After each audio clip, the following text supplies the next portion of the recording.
Today, we are at the National Eagle Center and we're going to learn all about the bald eagle. So join us as we do a presentation and meet the eagles up close and personal. It's likely that he was still doing stuff like clothing. That's why I'm going to be highlighting them today. Starting with the three physical features that make a bald eagle a part of the group of birds known as raptors. Eagles, owls, hawks, falcons, they all share three physical features. Even though they're all dramatically different birds, those three features group them all together into that raptor family. Two of those features you can find up in the face. One is down by the feet. Would anyone like to take a guess what one of those three features might be? What do you think?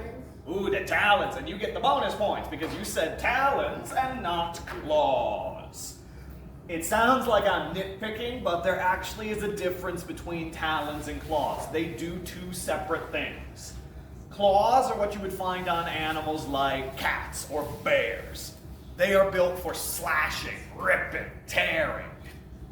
Talons, like you find on birds of prey, talons are built for grabbing, piercing, holding.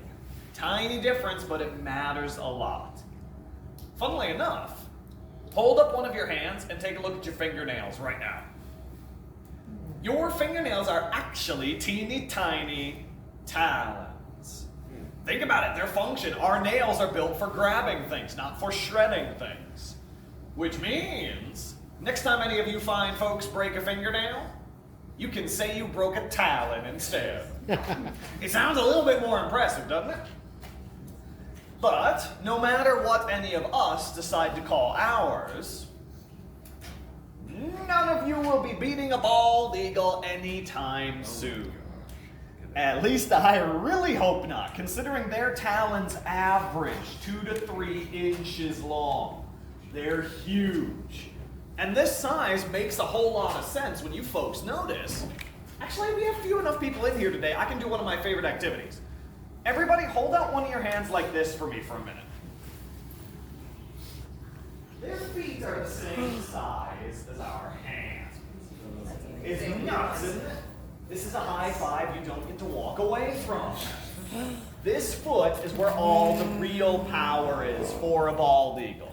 That's When we insane. humans take one hand and squeeze down as tight as we can do, we are typically going to be squeezing with between 80 to 120 pounds per square inch of pressure.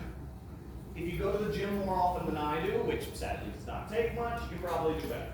But 80 to 120, that's a very good average for most people. Bald eagles put every single person in this room to shame with absolutely no effort. Goodness. And I can say that with certainty. Because bald eagles put out right around, good fist bump there, I like it, right around 400 pounds per square inch of pressure per toe. Per toe. Per toe. Not with a full grip, with a single toe on their foot. To put that into perspective for everyone, with my absolute favorite morbid fun fact about bald eagles, the thickest bone that we have in the human body is our femur. Top bone in our leg, our femur has right around the same density as concrete. It's a ridiculously strong bone. But it doesn't matter. Because a bald eagle is able to crack your femur with a single toe. That's the kind of force these birds put out with their feet. It's amazing. Especially when you consider bald eagles are not the biggest eagles on planet Earth. They are squarely in the middle. There are eagles that are smaller, but there are also ones that are quite a bit bigger. And there was one eagle in particular that made the bald eagle look tiny in comparison. This eagle was known as the Haast eagle. It was native to New Zealand. And I'm betting most of you have noticed how I've been saying was for the past few sentences. That is because the Haast eagle has been extinct for the last 500 to 600 years. And that might not be a bad thing, considering this was its foot. Wow. The Haast eagle was the largest species of eagle ever to exist on this planet. It had a 10-foot wingspan from tip to tip. That is a lane of traffic on the highway. Or if you want a better example, you can see in this room. Bottom of that pipe to the floor is 10 feet. That was this bird's wings. The Haast eagle hunted another species of bird in New Zealand known as the moa. Think of the moa as a supersized ostrich with a supersized attitude to go along with it. It weighed about 300 pounds. And the way a Haast eagle took out a moa was, it used these lovely talons, latched onto the hindquarters, and wrestled it to the ground, and then crushed its skull. I don't know about the rest of you, but if I saw this foot flying at me, I'm pretty sure I'd have a heart attack before the bird had a chance to kill me. Especially when you consider, if the bald eagle can crack your femur with one toe, I really don't want to know what the Haast eagle with its sausage toes would be able to do to me. We honestly have no idea how strong the Haast eagle foot was. We don't have a great point of comparison for this. But it wouldn't surprise me if it's at least 4 times as strong as the bald eagle, given the size difference. It's ridiculous just how massive the Haast eagle was. The talons are the first thing making raptors raptors. We got 2 more features, they're both up in the face. The beak is one, decurved, and we'll just go straight to that. Decurved, flesh-tearing beak. Now, whenever I show folks this skull replica, their eyes are immediately drawn to the beak. It's pretty much the most prominent feature they have in their face. And especially after talking about the talons, many people tend to assume that this beak must have somewhat similar strength. The beak is bigger than the talons, and if the talons can crack your femur, what exactly can that beak do? Nothing.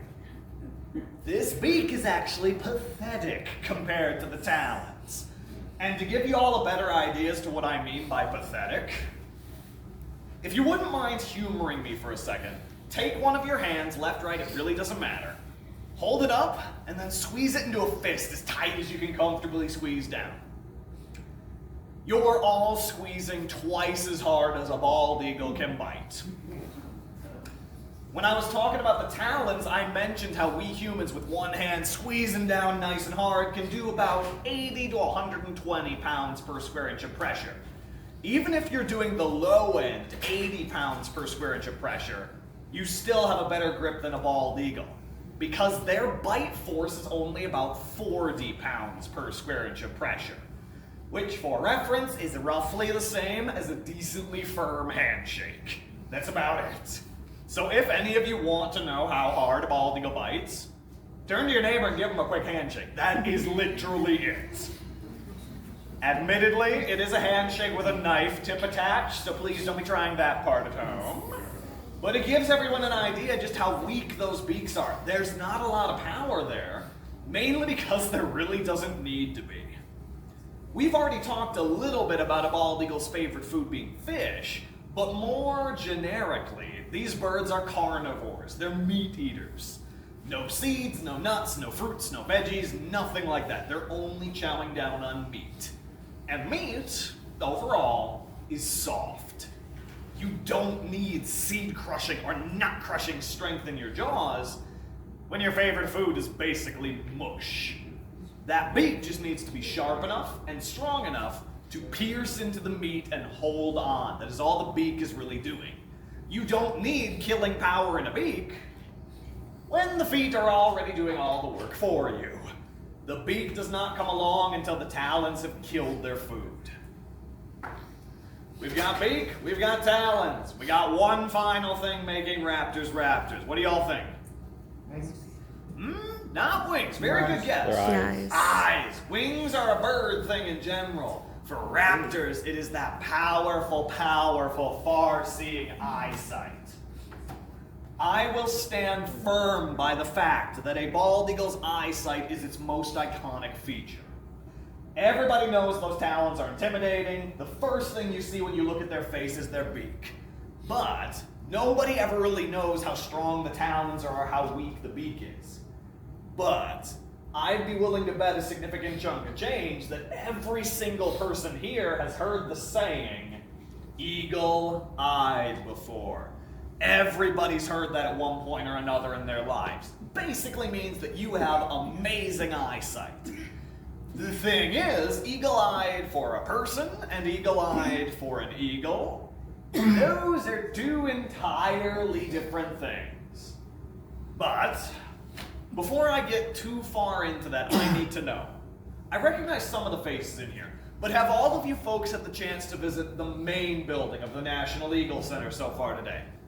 A lot of folks have, but a few people haven't been over there yet. For anyone that hasn't visited that building yet, I can spoil something for you.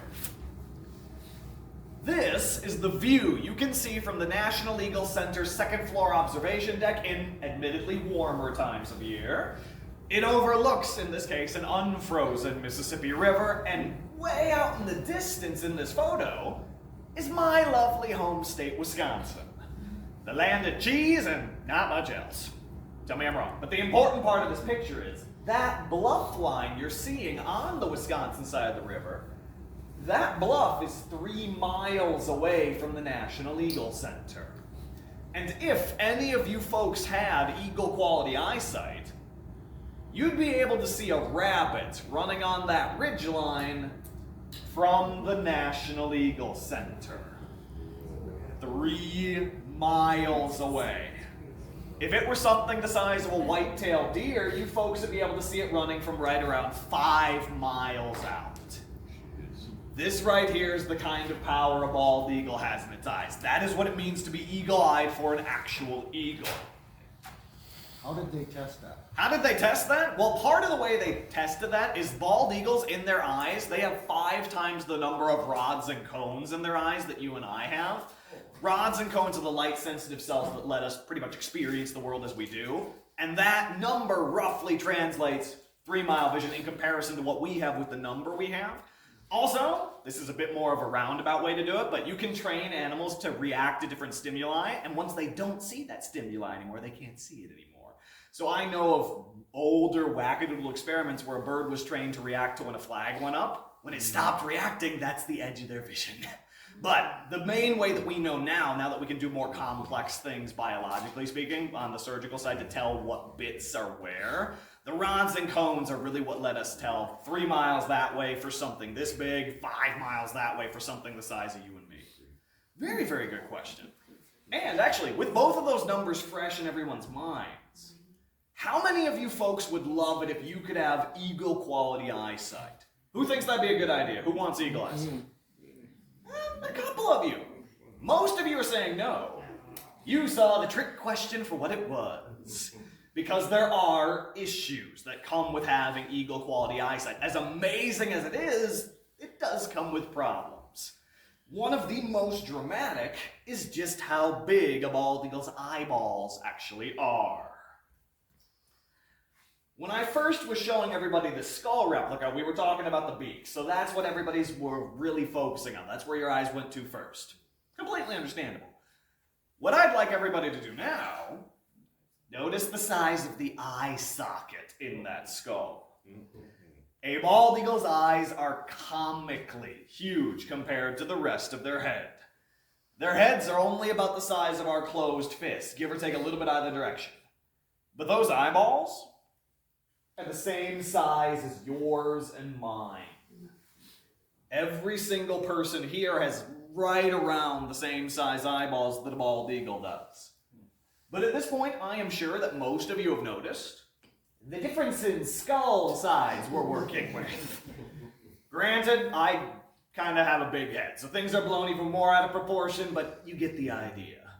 Same size eyeballs, teeny tiny skull. That means proportionally, if any of us really did want to have eagle quality eyesight, our eyeballs would have to be the size of hockey pucks. Jammed into the same size skull you have right now. Anybody still want the eagle eyes? Yeah, notice the distinct lack of hands in the air right now. The demographic that thinks these are a good idea, almost universally about yay tall. And when the kids are saying no, you know it's a bad idea. As powerful as their vision is, it's really not worth the trade-off. And with that, those are the three features making raptors raptors. The powerful, powerful far-seeing eyesight. Oh, yes, ma'am. They have the far-seeing eyesight. How is their up-close eyesight? Very good question. When it comes to their up-close vision, it is just fine. Okay. Because bald eagles cheat the system a little bit. They have two focal points in their eyes. They have one where they're using both eyes to look straight ahead at something. That is binocular vision, the type of vision you and I are very familiar with. They have a second focal point in each eye going off at 45 degrees, where they can use one eye to look at something, monocular vision. That 45-degree angle, monocular vision, is their distance vision. That is where they're seeing something 3 miles away. They're not looking 3 miles straight ahead. They're seeing it off from the side. And when they get closer, that's when they switch to the binocular vision for telling where it is. Now, there is a bit of an exception to that. They have a honking beak in the way. They have a bit of a blind spot because their beak is huge and their eyes don't move. Their eyes are so big in such a teeny tiny skull, they don't have room in their eye sockets for the muscles that we have. Their eyes are fixed in a single point in their heads. And because of that, and with how big that beak is, from their eyes till about a foot in front of their face, they have a dead zone. In that triangle of a dead zone, they can't see anything. But given that they have roughly a 207-degree field of view without turning their head at all because of that 45-degree angle field point, it really doesn't matter that they can't move their eyes. Because I'm sure all of you folks have seen an owl do that thing out of The Exorcist before, twirl their heads all the way around. Bald eagles can do that too. They're able to do that because they have twice the number of bones in their neck that you and I have. That's a trait raptors in general have as well. We have 7 neck bones, they have 14. That allows them a roughly 270-degree rotation of their necks one way. That'd be like on that clock on the back wall, starting with their head on the 12 and then going clockwise to the 9 in one turn. Or the other way, 12 counterclockwise to the 3. So they have adaptations to make up for their eyes being fixed, but it can be a bit of a trade-off with that blind spot they have there. Very, very good question. The eyes, very powerful. The beak, not quite as scary as most would assume. The talons, a lot scarier than most people would guess. But I actually skipped one physical feature that we brought up earlier. It's not a feature unique to raptors. Every single bird has it in one form or another. And on bald eagles, when they're soaring high up in the sky, it's typically the first thing you notice, especially when they're at a distance. The wingspan. Everybody knows that bald eagles they're big birds. They're some of the largest things we get to see flying in the sky consistently in this part of the country. But when they're flying so far out from us, or when they're perched in a tree with those wings tucked in, you don't always get the full sense of scale. Can any of you folks tell me what that adorable little bird right in the center of my stick is? Hummingbird! Bonus points if anybody can tell me. What kind of hummingbird? Ruby-throated. Ruby-throated. Thank you to everybody that said red or ruby-throated. Last time I did this hint, somebody said bearded. To give them a little bit of credit, you can see where the guess came from. If you're unaware, there's no such thing as bearded hummingbirds. This is a ruby-throated hummingbird, and it's a life-size ruby-throated hummingbird too. They come in with an absolutely adorable 4.5-inch wingspan. I've never had a volunteer quite that tiny before. I've also never had anyone be in the orange. Now, I'm going to be very depressed if nobody can tell me what the bird in orange is, because this orange bird happens to be my home state, Wisconsin's state bird. The red robin. Who? The red robin. Now I got the theme song stuck in my head. Red robin. Yep. Anyway, it is the robin, the American robin. Does nobody go to Red Robin anymore? Oh, I go there. Okay, that's where Red Robin came from. I was like, am I crazy? Is that the actual theme song, or am I just that old that I forgot about it already? American robin, 17-inch wingspan for the bird in orange. Yellow is the smallest I've ever had a volunteer be. Yellow is a mallard duck with a fairly respectable 35-inch wingspan. For the silver, Minnesotans, it's your state bird. Mosquito? Mosquito, exactly. I knew so. And also, if you're unaware, Minnesota's state flower is the construction crane, too. Yeah. If it makes you feel any better, Wisconsin is the construction cone, so we're right there with you, too. But yes, the silver is actually the common loon. As much as I love making fun of Minnesota, you have a pretty good state bird with the common loon, coming in with a 46-inch wingspan. Then we have the bird in blue. This will be for any history buffs I have in today.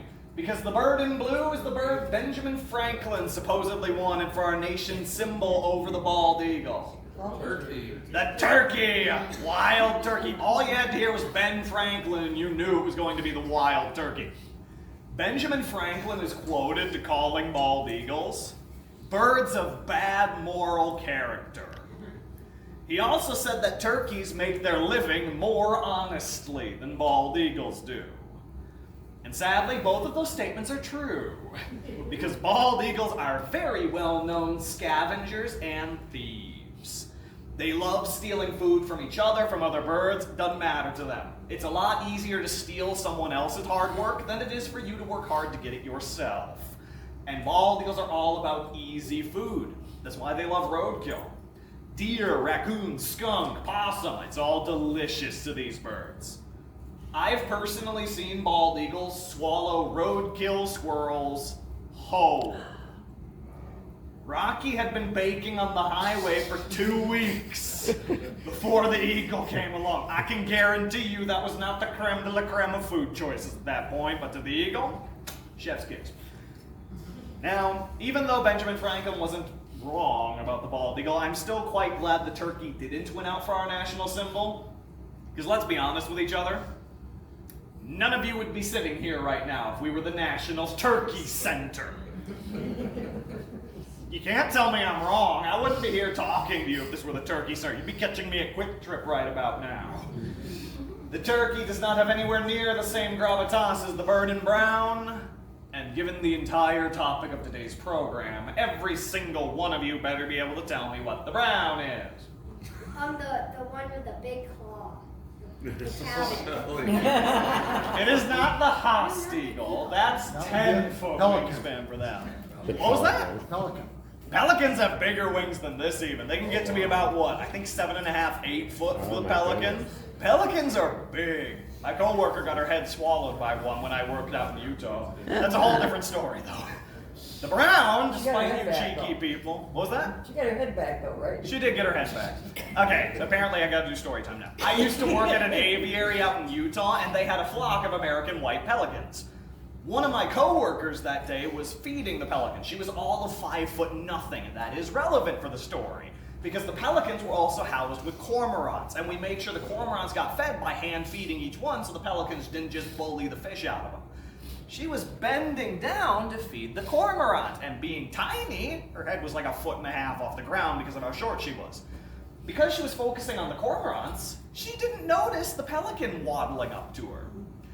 Pelicans can fit 4 gallons of water into their throat pouch. She had a tiny head, so this pelican waddles up to her, cocks its head, opens its mouth, and Shelby's head and shoulders vanished into the pouch. For anybody concerned about Shelby, don't be. Pelicans don't have teeth, so the worst thing that happened to her was she came out a lot slimier than she went in. Ever since that happened, I have refused to even take a photograph of a pelican because I just get flashbacks to Shelby suddenly turning into the headless horseman with a pelican on top. Back to our regularly scheduled program. The brown is the bald eagle with a 6.5 foot wingspan from tip to tip. And they can get bigger than this. You would have to go up to Alaska or Canada to consistently find a bigger bald eagle, but if you did, you could potentially find one with a 7 to a 7.5 foot wingspan. These birds can get big, not just in wingspan, but in weight as well. Do any of you folks happen to have a guess as to how heavy a bald eagle might be? How many pounds would some of y'all think? Around 20 or 20, 24, 20, somewhere in there? Okay. Heard bowling ball. There's a large range of bowling balls. I've thrown a 6 to 20-pounder before, and I could barely get that thing halfway down the lane. What we thinking? 6 to 8. 6 to 8? Okay. Don't want to, you don't have to. You want to do it? Get on up here. Now, not getting the real one. I don't have enough zeros in my bank account to pay for that ambulance ride, and I don't want to test your insurance. So instead, you'll be coming over here and hanging onto this lovely box with both hands, because you're probably going to need it. Into that box, we are going to be putting all these weight bags here one at a time. The bags all represent the weights of different kinds of birds. Once they're in your box, you'll be holding the weight of a fairly average female bald eagle from Minnesota. Ready to get started? Yes. All right. We are going to start with my absolute favorite bird in the world. Can anybody tell me what the adorable bird on this beanie bag is? The red-tailed hawk. Red-tailed hawk. The hawk with the brick red tail. Ornithologists were not creative when they named these guys. 1 red-tailed hawk's worth of weight. Ready for it? Yeah. Oh, I love it when it dips on the first one. Lets me know the rest are going to be fun. Wisconsinites, you're back up again. Robin. Robin, the American robin. This is 10 American robins worth of weight. 10 of them. What about a neon red one? Oh, Cardinal. Cardinal. Now, a bit of a thought Male. experiment for you two. God, I need caffeine. For you folks. Who would you rather get bit by? The cardinal or the bald eagle? The bald eagle. Oh, bald eagle. If you said cardinal, you lost a finger.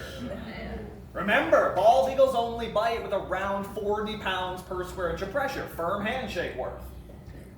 Cardinals bite with 400 pounds per square inch. Oh. Think about it. What's the cardinal eating? Seeds and nuts. Seeds and nuts. This bird is a living nutcracker. And I really shouldn't have to tell any of the grown adults, or the kids for that matter, don't put your finger in a nutcracker. This has been a public safety announcement from the National Eagle Center. 1 cardinal. You're not going to look at these birds on your bird feeder the same way after today. We did blue, so of course we have to do, or we did red, we got to do blue. It's only fair. Blue jay. Blue jay. 6 blue jays. How about the most obnoxious songbirds on planet Earth? Chickadee, what kind? Black cap chickadee. Given that I work with birds on a daily basis, I shouldn't say this next sentence. I hate these birds. Don't come by my bird feeder then. Don't come by your bird feeder? No problem. My cats love them. Your cats love them? Yeah, they- Watching, eating, or what? They watch. Their bed is right in front of the bird feeder and they go here. You give them like HD dinner TV at that point. That's like them watching Gordon Ramsay 24/7. Keep them healthy. I hate these birds because they keep on waking me up at the crack of dawn, and I'm usually up till 2 a.m. playing video games, so these birds are not my friends. They follow me! 5 black-capped chickadees. Still going strong? Yeah. Oh, I figured you'd be doing this fine. Let's give you something hefty. Hummingbird. Hummingbird, the majestic 200. bearded. No, ruby-throated. Not 200. This is 50 ruby-throated hummingbirds. This is 2. I'm also not messing with you. Your average ruby-throated hummingbird weighs between 3 to 5 grams. This piece of paper, lamination and all, is 8 grams. Oh my goodness. Yeah, no. Let's give you something actually heavy. The heaviest bird in the box. What kind of owl? Horn. Great Missing a horned owl. word. Great. Great horned owl. You can't leave off the great. 1 great horned owl. A little tankier than the other ones, isn't he? Define a bird. Oh, blackbird. The crow. Or crow. Crow. We have an American crow. Now, I'm sure you folks know what a big group of 100 crows. You hate these guys? Well, yeah, because they don't shut up till they get their bread. I mean, to be fair, neither do I, so I can't really throw it. I'm sure you know what a big group of obnoxious crows is called, like 100 of them. What's that big group called? A murder. It's a murder of crows, so maybe you should give them their bread with that name. But, anybody happen to know what a group of only 2 crows is called? Attempted murder. An attempted murder, Oh, I never exactly. heard that. And if you thought that was bad, I have one worse. Let's see if you know this one. What do you call a murder of crows in a Minnesota winter? Murder in the first degree. If you think those groans are doing anything other than encouraging me, you've not been paying attention for the last 30 minutes. One crow. You're now holding a little over 70 birds worth of weight in your hands. If you had to put a number to it, how heavy is that box? About how many pounds? Probably 15 pounds. 15? You are far closer than most people tend to get. You're holding 11 pounds. 11. Thank you for being an amazing sport. I can steal that box back from you. Let's get a big round of applause. That's the weight of a female. That 11 pounds is the weight of a female eagle. 10 to 11 is very typical for females from the Midwest. Males are smaller. Typically, male bald eagles will be roughly a third smaller than the females. The bird I have with me today weighs 7 pounds. He is a male from Minnesota. The bird in this crate today is named Latsch. Latsch is the National Eagle Center's second youngest bald eagle ambassador. He's right around 7 years old. Being a Minnesotan, he's also our only local bald eagle.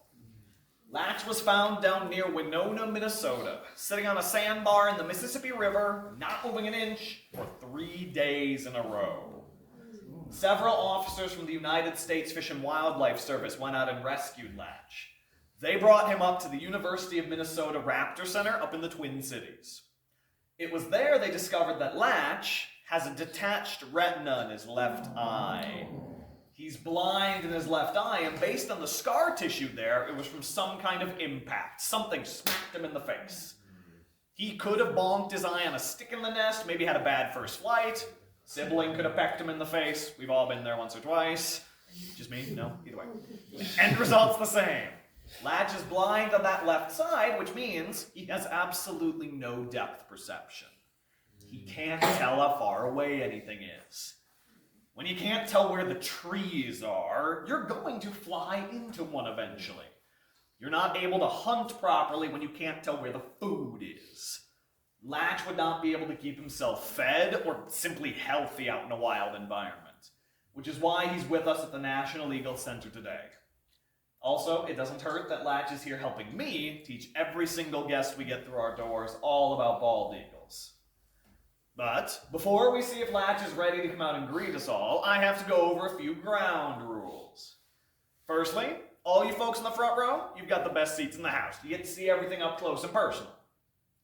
But you are also sitting in what we lovingly refer to as the National Eagle Center Splash Zone. It is called that for two very important reasons. Number one, bald eagles can shoot their poop 6 feet. And before anybody further back starts feeling too smug about their chosen seats, our record is 12.5 feet. Oh my gosh. For reference, would you mind holding on to that for me? This is 12.5 feet. You two and you two are the only people outside the poop zone. The thing about the front row is, we're not done. You still got to deal with reason number 2. Bald eagles are not known for being delicate eaters. They will sometimes send pieces flying. I have had one of our ambassadors throw a rat's head halfway down the center aisle. Luckily for all of you, he doesn't have rat today. Unfortunately for all of you, it's not too much better considering he has fish on the menu today. And his fish is not quite as deep fried as my native Wisconsin self would prefer. Although, Wisconsinites back me up, that isn't saying much considering we'd deep fry a tire if it were socially acceptable. Yes, we would. Yep. He knows it's almost food time, so he's getting really excited. But I'm going to be showing you what's on the menu today, because you're going to see it whether you like it or not. Either when I hold it up or he's chowing down. Which sounds like the better first impression? Sure. Exactly. If you're a little squeamish, it's honestly not as bad as it could be. I'm the one who did food prep today, so I gave him a bunch of smaller bits because he's been liking nuggets recently. He's got a bunch of smaller chunks. Scales, bone, meat, all that lovely goodness. He's got a bunch of different little bits in here. And knowing Latsch, one of two things is going to happen to all of these chunks. He's either going to hork them down whole, like they were the last chicken nuggets at a family get-together, or he's going to do what he did to me yesterday and cover me in bits. He has thrown food down my throat mid-program. I have also had to vacuum scales and fur out of my beard. And I sincerely wish that were just a joke to get a cheap laugh out of some of y'all. I've had to take our hand vac and vroom vroom this out.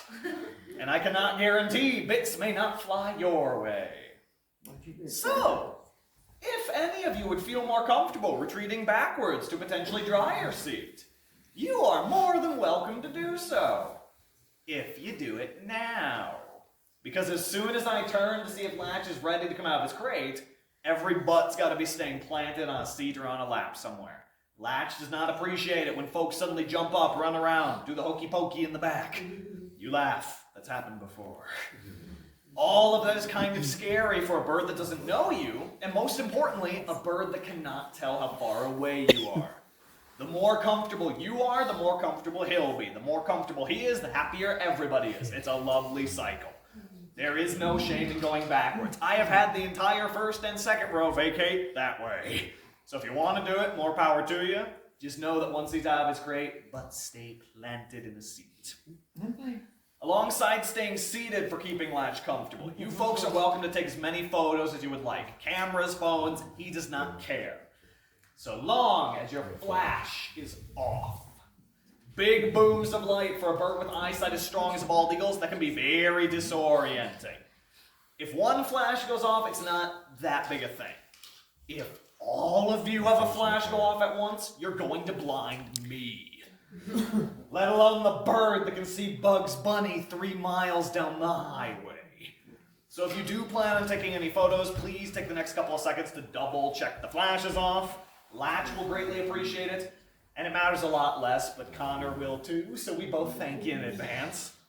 One thing I've never actually had to do in a program, he's not a big fan of sticks. You're welcome to record and take photos. I won't move it. It'll stay just right Doesn't there. matter to him. Anything stick-wise right up front, he does not like. He's hungry. Being 7 years old, he's roughly the equivalent of a human 18-year-old. Show me the 18-year-old with manners and patience. Although that is coming from a 26-year-old that's not doing any better in either of those categories, so grain of salt when I make fun of him for that. Good afternoon. You're so impatient today. He's down. Oh, thank you, sir.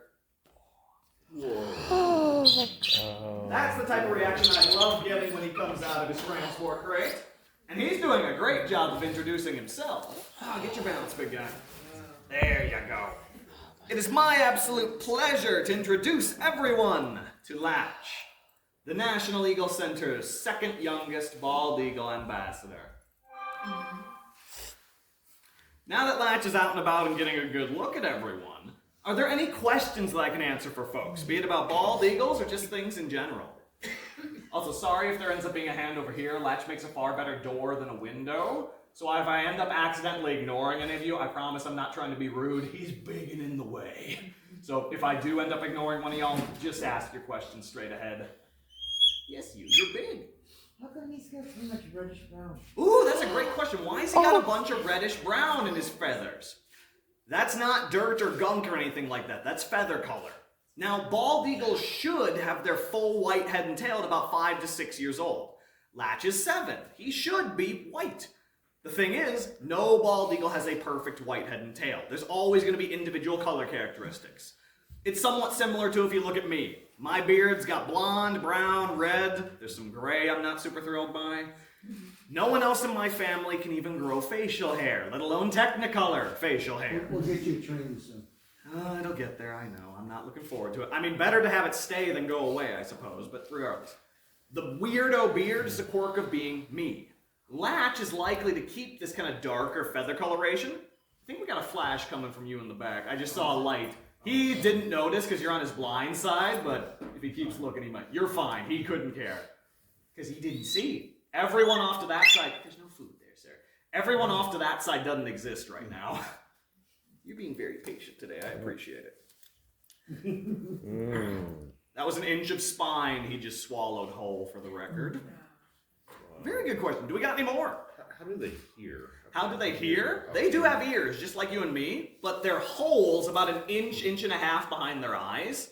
They're covered in feathers. It's like wearing ear muffs your whole life, basically. That's why a bald eagle's hearing is a little worse than yours and mine. They have no external anything to funnel the sound in, and they've got muffs covering them. In fact, the only sense that a bald eagle beats a human in is eyesight. Your sense of hearing and sense of smell are both a little bit better than theirs, and your sense of taste, as far as we can tell, they don't have one. Which, remember, they eat roadkill. It is probably an adaptation to not taste that nasty rancid meat. If cream of skunk was a standard part of your diet, would you want to be tasting that? Probably not. Do they require exercise when they're here at the refuge? Or? Very good question. Bald eagles do not require exercise in the same way you and I do. Even in nature, bald eagles spend 95% of the daylight hours perched. In the wild, they only fly for an average of 45 minutes to an hour daily. The rest of the time, they're camped in a tree, standing, watching, doing nothing physical. And the most jealousy-inducing thing about a bald eagle is Latsch, just standing here, looking gorgeous, using me as a couch. Won't lose an ounce of muscle, doing nothing. Bald eagles can maintain near perfect physiques with no physical exercise. He gets to be a couch potato 95% of the day and stay perfectly svelte. We don't. It's not really fair, is it? Yes, you. This squeaking you're hearing is what's called a food bag, and it means exactly what it says on the package. He's telling me to stop talking and keep the food rolling. It's a fairly juvenile behavior that usually adults don't do super often unless there's something weird going on. Latch never really grew out of that behavior. He's been in human care since he was less than a year old, so it's very likely he's going to stay kind of juvenile. That's a good way to put it, actually. Showing off that 6-foot wingspan while he does. Yes, you. How often does he hit you in the head when he does that? How often does he crack me in the head when he does that? Him, very rarely. Mostly because the wing goes behind my head, usually. Washaka, any of you folks watch NCIS? You know the Gibbs slap? Yeah. Washaka does that to me a lot. Oh, you get it up the backside of the head, huh? Yeah. Washaka's a very eager bird, and for some reason he gets closer than Latch likes to. Stronger? They're, I guess that's always been my thing. Are their wings as strong as they look if they snap? His wings are perfectly healthy. There is no damage to them, so technically he can fly. He can put up enough force to physically get himself in the air and stay there. He just can't fly straight. So yeah, their wings have a lot of oomph behind them, so if you get hit by one, it just depends on where. If you get hit by the tip of the wing, that's just feather. There's no bone or nothing there, so it's fairly soft. If they clock you with their wrist, it feels like somebody punched you in the face. Okay. Oh, Yes. are they heavy and They're 11 pounds. but when you hold them, and are they heavy when you hold them? They are heavy while we hold them, because I don't get to use two hands. He's also putting all of his weight on my thumb right now. I've had him sitting on my fist for 30 minutes before. My wrist was dying by the end of that 30 minutes. If you want to know what it's like to hold an eagle, when you get home, grab your gallon jug of milk out in the fridge, hold it by the hand, keep your arm at a perfect 90-degree angle, off to the side, and see how long you can last with that. Yeah, he's putting all his weight on my fist again. And do they like to be pet? Do they like to be pet? Absolutely not.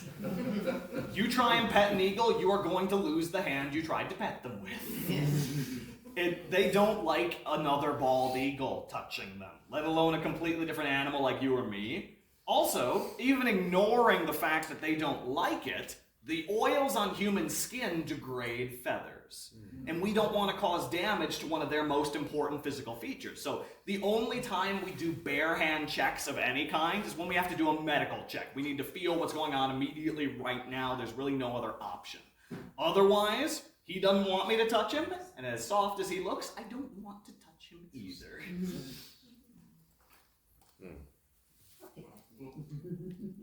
Boy, he can hear that. He's very well aware that when the hand goes like this, I was going to say, the Yeah, he players looked are over. going into the plastic bowl. Yeah. They actually know what the sound of our mini fridge opening sounds like. And they start getting loud when they hear that mini fridge even crack open. Because they're very good at recognizing patterns. They hear our scissors snipping.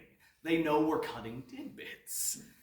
They're very good at recognizing those things. So he knows that whenever my hand goes back and grabs the forceps, a tidbit's coming. Because I'm never just going to tease him and go, oh, no, you don't get one. If I start to do the motion, I finish the motion. It'd be rude not to. Now, when they fly, can they fly quiet? They really don't fly quietly. Okay. They sound brutish while they're flying through the sky. Every flap sounds labored, mainly because they're hunting fish. Okay. You don't need to be quiet and silent to hunt something that's a foot under the water or a few inches under the water. The fish are not going to hear you coming. You're more worried about them potentially seeing you coming, and that will be you change your angle, change your behavior. For animals that need to fly silent, like owls, they're hunting at night. Nighttime critters have great hearing, so if you're being loud and obnoxious, you're not getting dinner that night. So the owls, most owl species, I should say, are adapted to flying near silently. Bald eagles never had a reason to develop that kind of thing, so they sound very, very loud when they get going. Now, you said that when they get fish, and that they can see them down to a foot. Do they actually dive that foot? No. A bald eagle from a mile in the sky, yes, you could see a fish a foot underwater. They only skim the top 5 to 6 inches of the water body, be it a lake, river, stream, whatever it is. They don't go underwater because, yes, you're impatient, I know. Notice how the feathers don't go all the way to the tops of his feet. He's got a little bit of bare leg. That's where he stops if they're going to be going into the water, because imagine running a marathon with your pants sopping wet. Imagine flying with your fluffy pants soaking wet. Bald eagles are not waterproof. At best, they are lightly water resistant. If they get soaked, it's not very likely they'll be able to fly, or if they can fly, they're not going to be flying easily. They'll be wasting a lot of energy. So, 5 to 6 inches is where the feathers start on their legs. Yes, I know. You're not patient today. Oh, you got a question? Go ahead. Yes, Sorry about can that. I ask, weight-wise, what do they consume in a day? The amount of food that Latsch gets a day is right around a little over 1/3 of a pound of food. Now, to you and me, that does not sound like much. 7-pound bird, 189-pound Conor. There's a size difference here. That 1/3 of a pound of food is roughly 5% of his body weight that he eats every single day. For me to eat 5% of my body weight a day, I'd have to eat 8.5 pounds of food every single day. In one sitting. Day after day after day. Now, do eagles eat every day? In nature, very unlikely they would. If they can, they probably will, but it depends on how much they caught the day before. Bald eagles, just like you and me, have a limit to how much food they can fit inside themselves. They can top out at around 2.5, 3 pounds of food in their body, yes, at any given point. That 2.5 to 3 pounds of food can last a bald eagle 3 to 5 days. They don't need to eat if they're full of food. So, unless an easy opportunity, you're going to take your time, all right. Unless an easy opportunity presents itself, they'll be camped in a tree digesting. I've seen bald eagles camped in a tree for 3 days, not moving an inch. Because they had no reason to. They had a full belly, nothing was going on.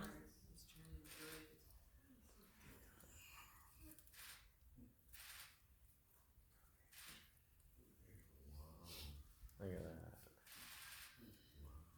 Now, even though Latch is only 7 pounds, as you can probably tell from me bracing my arm right now, I'm getting very tired. So, if you would like any final photos, please take them while I'm twirling, because I'm going to see if Latch is ready to head on back into his transport crate. Ready to go home, big guy? Yes, you I think it was feeding just before we got in there. You duck? Oh, thank you, sir. You step? And Latch is super good about going in and out of the crate because he knows when he does, he gets more food. Just like me, Latch is a very food-motivated individual. Give me a pizza, I'll do anything you want me to do. What's their lifespan again? What is their lifespan? There's 2 numbers for that. Wild versus human care. There's a little bit of a separation. In nature, 20 to 25 is about the top end you see consistently. They can live longer, it's just rare. It's like a person living to be 115. Unless you got great genetics and a perfect diet, you're probably not getting that far. Same with them. The oldest wild bald eagle I know of passed at 38, so you'll get outliers, it's just rare. But that's in nature. In human care, 35 to 40 is the norm, essentially double what their wild lifespan would be. And that's because here, he gets food every single day. He doesn't have to fight over that food or anything else, be it territory, resources, nothing. He gets medical care if and when he needs it. Sadly, that bird's medical coverage is better than mine. Which is saying nothing because I don't have any, but you get the idea. How much medical treatment do you give a normal captive bird? Depends on what their injury is. Latch, for example, with his issue just being that detached retina, he doesn't really need any upkeep or maintenance, medicinally speaking. So for him, it's pretty much a once-a-year visit to the Raptor Center up at the U of M for a general health checkup to make sure everything's still going fine. And he also gets a vitamin supplement every other day just to make sure the proper nutrition is staying where it is. In the same way we take a multivitamin, he gets one too. For a different bird, like for example Angel, one of our other ambassadors in the other building, she's 24. She's an older bird. She also has a wing injury. Because of her age and the wing break, she has arthritis in that left wing. Every single day here at the Eagle Center, she gets a joint supplement and a painkiller to manage that arthritis to make sure she's comfortable. Some of you actually might recognize the medication that Angel takes every day for the pain. Gabapentin. It's a super common painkiller that people take. Her dose is just a lot smaller than yours or mine would be. And then she also goes up at least once a year for yearly checkups, and she gets x-rays a little more commonly than he does since her issue is bone related, whereas his is not. We always try and tailor the medical needs to the individual bird because there's no cookie cutter one size fits all for the meds. In the same way, different people have different medicinal needs. So they bring birds all over the country to here. Not directly. The Eagle Center does not do active rehabilitation. We don't have the medical side of things necessary to fix up injured birds in any capacity. We get the birds here for the birds that we have space to care for after they've gone through rehab at one facility or another. For lack of a better term, we're his retirement home. But we're not doing any active care. It goes up to U of M. How many centers in the country are like the U of M to look after birds? Very good question. For the U of M, they're a bit of a hybrid facility. They have the veterinary side of things where they actively rehabilitate and get birds back into the wild, but they also have an educational side like the Eagle Center. They have birds that help them with education, but they also do the rehab side of things. 4 facilities that care for injured birds, both medicinal and educational like us. Pretty much every state has some. Each state will differ on how many they have. Minnesota, I think there's like 4 or 5 different centers like this. There's the International Owl Center down in Houston, Minnesota. We have the Eagle Center here in Wabasha, the U of M Raptor Center, and I think there's 1 or 2 smaller facilities that I don't know their names off the top of my head. Also, for raptors in North America, every zoo where you see a bald eagle, a golden eagle, a peregrine falcon, more likely than not, that bird is injured in one way or another. Could be a physical injury, could be mental, especially for a bird like a bald eagle with how federally protected they are. So, any zoo where you see a bald eagle, that bird went through rehab more likely than not and couldn't be rehabilitated and released, so that zoo took that individual. You'll see that kind of trend around native species in general because native to the United States species have better protections than say, or I should say better regulation in that way. You're not just going to take a perfectly healthy individual from backcountry Wisconsin and put it in the zoo or something like that. Now, you guys don't use any of these for reproduction? No facility in North America, to my knowledge, does breeding for bald eagles, mainly because there's no need to. They've been off the endangered species list since 2007, and every year their numbers tick up and up and up with no human help, so we don't need to do breeding. Okay. But actually, I see some folks getting restless, so before everyone abandons me, I want to say thank you so much for coming out here. With us being the National Eagle Center, even with the national name, most of our funding is coming from you, not the federal government. We get government funding in the form of grants and stuff like that we have to actively seek out and apply for. But the majority of our day-to-day funding to function as we do is coming from all of you. Buying admission to the main building to meet with our other ambassadors and explore our exhibits. Memberships, donations, the gift shop knickknacks. All of that is what's keeping me employed, which is always appreciated. And even more than that, you're the ones keeping Latch and all of our other birds fed. Food's not cheap, especially with the economy the way it currently is. So when I tell you we couldn't do what we do here at the Eagle Center without all of you, it isn't an exaggeration. So a massive thank you to all of you. If I missed anybody's questions, you are welcome to hang around. I'll answer them. But otherwise, if you had all your stuff answered, don't let me keep you. You're more than welcome to head on out and enjoy the rest of the afternoon. Thank you. So I had